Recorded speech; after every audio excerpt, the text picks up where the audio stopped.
So the evidence for the Big Bang actually came from unlikely places. The reason is that if you look actually very far away, that you can still see the Big Bang. And that's how we found the evidence for it. And these are the first people who managed to see the Big Bang itself. Mr. Penzias and Wilson were working at the AT&T Bell Laboratories, and they were actually studying the new way of communication using radio waves. They built this big antenna for communication with a wavelength of radio called microwave. But they kept getting this strange noise, and they were very annoyed by it. And initially they thought, well, they were working in New Jersey. They thought the noise might be coming from the nearby city of New York. But if you turn the antenna away from New York, they still got the same noise. So that's probably not a human origin. The other way that you may keep getting the same noise, no matter which direction you point the antenna to, is that antenna itself has a problem, right? So they actually got into this antenna and find that many pigeons actually dropping their poops inside the antenna. So they thought, this must be the reason. So they clean it up. They observed it again, same noise. It's not due to the antenna. It's not due to the human activities of big cities. They pointed the antenna upwards. They still got the same noise. And then they realized that this noise must be coming from the universe itself. It's not human-made. It's not due to antenna. It's coming from everywhere by the same amount. So it's the universe that's giving out this noise in radio. And that actually turned out to be the first observation of the Big Bang. So if you can look 13.7 billion light years away, you're observing the universe the way it was 13.7 billion years ago, when the universe was still hot. And hot universe let a lot of light out. And that light got stretched so much that eventually became the radio wave. And that's what they have detected. And of course, they got Nobel Prize for this. And the observation has gotten much better in later years. For example, this is using a satellite called COBE, and that studied this radio wave came out from the hot universe, the Big Bang itself. And that radio wave is called cosmic microwave background, or CMB for short. So if you use this satellite and look at every direction you can imagine inside the universe, you get exactly the same amount of radio wave. And so that's this picture here. So no matter where you look, universe is still lit with the light that came from the Big Bang itself. And you also know that this was emitted from something that was hot. Any object that has a temperature will let out the light, where the strength of the light versus the wavelength has this very much fixed shape. And this is called Planck radiation law. And it doesn't matter if you know this law of physics or not. You just remember that anything that has a temperature has a same shape in terms of the color. And that's all you need to know here. For example, if you look at the sun, and this looks like a complicated plot, but the same shape in this dotted red line here. So that's the shape of the color that should come out from any object with a temperature. What's shown in this blue line is the actual measurement, which looks only a little bit different from what you would expect because of some light gets absorbed on the way from the sun's surface to us. So ideal shape is pretty much kept for any object with a temperature. So that's how we know that there was temperature at the beginning of the universe, namely the hot Big Bang. So this satellite called COBE was actually led by these two people, George Smoot from Berkeley and John Mather from NASA. And they got Nobel Prize for this too, because they managed to map out this shape of the color of the light coming from Big Bang and really verify that the universe really had a temperature. It was hot back then. And the age of the universe is 13.7 or 30.8 billion years.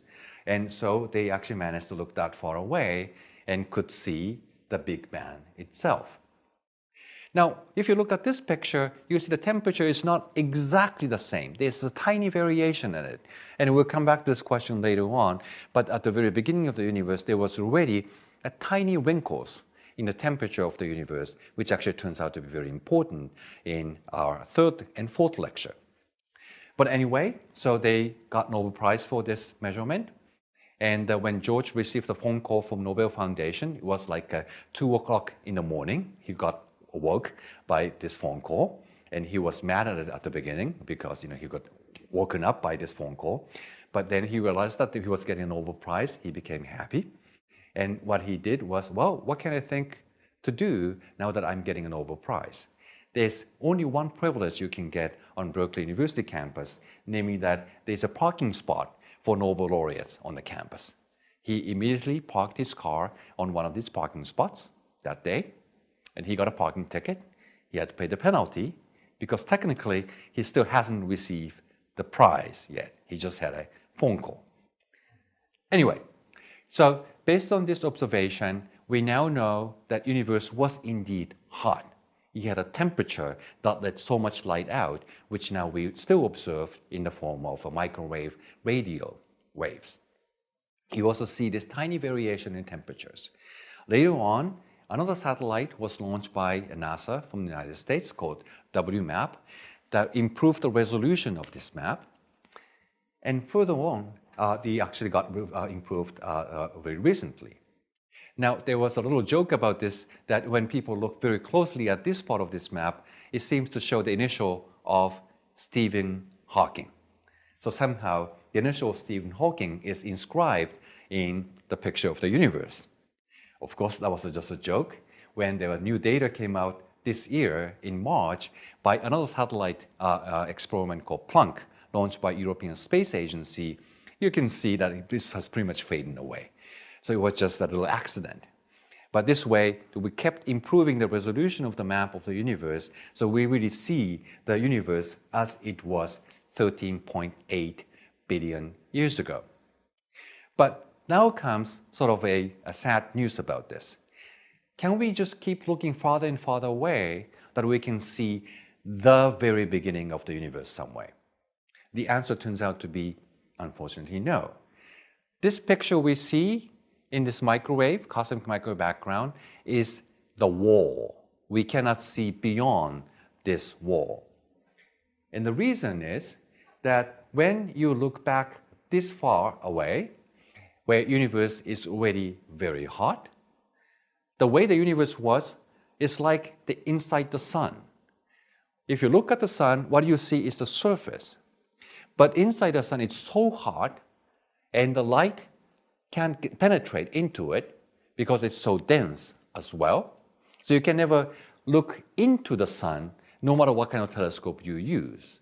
In the same way, if you look that far away, 13.8 billion light years away, where the universe was so hot and dense, you cannot see through it because light doesn't penetrate into it. Light gets bounced around, you cannot see through it. So this is the limit, how far we can see with any telescopes. So this actually gives us the following picture. So we live like 13.8 billion years after the Big Bang. We live in these galaxies and stars. If you just keep looking farther and farther away, you look farther and farther into the past. But now comes the point when the universe was like 380,000 years old. Compared to the age of the universe today, this universe is like a little baby just born. But at this point, the universe gets so hot and dense that the entire universe is a soup of electrons and atomic nuclei. There are no atoms even. It's a soup of these particles out there in a very hot, dense form. Light cannot get through it, gets bounced around by many electrons inside this soup, so you cannot see through it. So we cannot directly see the very beginning of the Big Bang itself this way, but all we see is this wall that separates us from this soup of electrons and nuclei and the transparent space after they combine into neutral hydrogen atoms. So this way, we have learned this much so far. We want to understand where we came from, and that's the Big Bang. We're thinking about it 13.8 billion years later. We kept looking farther and farther away, which means farther and farther back into the past, and now we reach this wall. This wall is 380,000 years old universe. It's a baby universe. It's amazing we can still see it. But that's how far we can go, and that's the measurement of this cosmic microwave background. So the question to you then is, can you imagine some other way how we can study the universe beyond this wall, how universe was like? Think about it, and we'll come back to this question.